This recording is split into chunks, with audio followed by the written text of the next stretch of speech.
নাটোরের লালপুরে পদ্মা নদীতে গোসল করতে নেমে পানিতে ডুবে ফরিদ ও রাব্বানী নামে দুই মাদ্রাসা ছাত্রের মৃত্যু হয়েছে। এ ঘটনায় নিহতের স্বজনরা মাদ্রাসায় চড়াও হয়। পরে পুলিশ গিয়ে পরিস্থিতি নিয়ন্ত্রণে আনে। স্থানীয়রা জানান, দুপুর 12টার দিকে উপজেলার নোয়াপাড়া জামিয়া হাফেজিয়া মাদ্রাসার শিক্ষক আলামিন হোসেন তার মাদ্রাসার বেশ কয়েকজন শিক্ষার্থীকে সাথে নিয়ে পাশেই পদ্মা নদীতে গোসল করতে যান।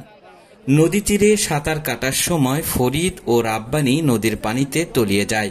খবর পেয়ে ফায়ার সার্ভিসের কর্মীরা প্রায় 3.5 ঘন্টার চেষ্টার পরে দুই শিক্ষার্থীর মরদেহ উদ্ধার করেন।